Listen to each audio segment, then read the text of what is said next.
Hello guys, welcome back my লিলির বাংলা কিচেনে তোমাদের স্বাগত। আজ আমরা বানাতে যাচ্ছি খুব একটা স্বাদের রেসিপি। ওটা হচ্ছে কুরকুরে ক্রিস্পি চিকেন ফ্রাই। তো তার জন্য আধা কেজির মতো মাংস নিয়ে নিয়েছি। এটাকে নুন আর ভিনেগারে ভালো মতো ধুয়ে নিয়েছি। আর ওতে এখন 1 চামচ আমি আদা রসুন বাটা অ্যাড করে দিয়েছি। আর ওর সঙ্গে 1 চামচ মতো কালো গোলমরিচ পাউডার অ্যাড করে দিচ্ছি। আর ওরই সাথে আধা চামচের মতো আমি সয়া সস অ্যাড করছি। সয়া সসটা তোমরা দিতেও পারো, এটা অপশনাল হচ্ছে। এটা আর এতে আধা চামচ মতো নুন দিয়ে দিচ্ছি আর 1 চামচ মতো ভিনেগার।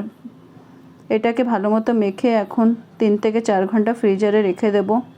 আর যে মাংসটা আমরা কোটিং করব, ওই কোটিংয়ের জন্য চলো তৈরি করি। তার জন্য 1 বাটি ভরে ময়দা নিয়েছি আর 4 চামচ মতো অ্যারারুট পাউডার নিয়েছি, যাকে কি কর্নফ্লোরও বলে। আর ওতে আমরা আধা চামচ নুন অ্যাড করব।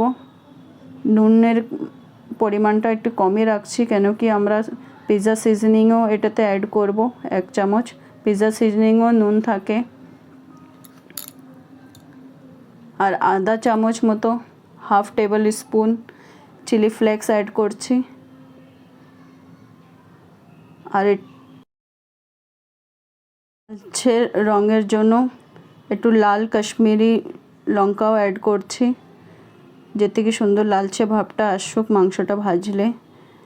দেখো মাংসটা 3 থেকে 4 ঘন্টা হয়ে গেছে। এটাকে ভালো মতো মেখে নিয়েছি।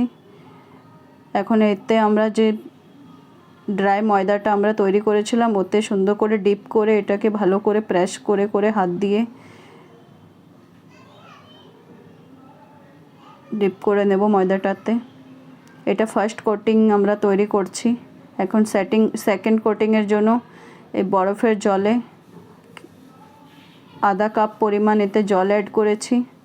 এই ঠান্ডা জলটাতে আমরা মাংসটা যেটা আমরা কোটিং করেছি ময়দাটাতে, শুকনো ময়দাটাতে, ওইটা এখন ঢেলে দিলাম ঠান্ডা জলে। তার জন্য ঢেলেছি যেতে কি কোটিংটা সুন্দর মতো হোক। যখন আমরা মাংসটা ভাজতে যাব তখন এটা ভেঙে না যাক আর ভিতরে তেল না ঢুকুক। কড়াইটাও আমাদের সাইডে গরম হয়ে গেছে। এখন যে মাংসটা আমরা সুন্দর কোট করে রেখেছিলাম, ওই মাংসটা ঢেলে দেবো। একটা করে সবগুলো মাংস ঢেলে দেব।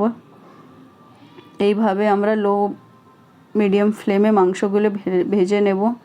মিডিয়ামটা লো তার জন্যই রাখছি, যেতে কি মাংসটা সুন্দর ভালো মতো সিদ্ধ হয়ে যাক আর জ্বলে না যাক উপর থেকে কোটিংটা। দেখো সুন্দর লালচে ভাব এসে গেছে। এক সাইড ভালো মতো আমাদের ভাজা হয়ে গেছে। এখন এটাকে আর একটু ভেজে নেব কিছুক্ষণ, 2 থেকে 4 মিনিট। ফ্লেমটাকে একটু তেজ করে দিয়েছি, যেতে কি মাংসটা সুন্দর আর লালচে ভাবটা তাড়াতাড়ি এসে যাক। এমনিতে তো মাংসটা হয়ে গেছে, আমরা খুব অনেকক্ষণ এটাকে ভেজেছি। এখন আর একটু পাল্টিয়ে নিচ্ছি। এই মাংস ভাজাটা খেতে খুবই ভালো লাগে। বাড়িতে এইভাবে মাংসটা ভাজলে সবাই পছন্দ করবে খেতে। আর খুব ঝটপট করে তৈরি হয়ে যায় তাড়াতাড়ি, কোনো অসুবিধা হয় না এই মাংসটা ফ্রাই করতে।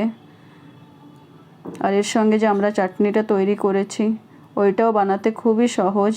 ওর রেসিপি এখন মাংসটা ভাজা হয়ে গেছে। একটা টিস্যু পেপার নিচে প্লেটে রেখে মাংসগুলি উঠিয়ে নেব। চলো তোমাদের পরিবেশ করে দেখাই মাংসটা কেমন হয়েছে।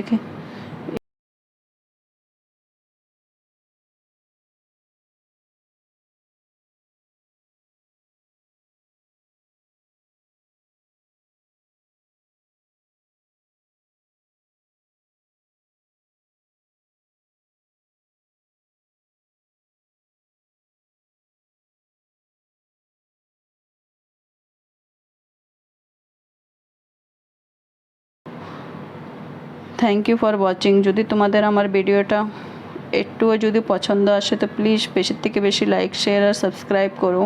চলো আবার দেখা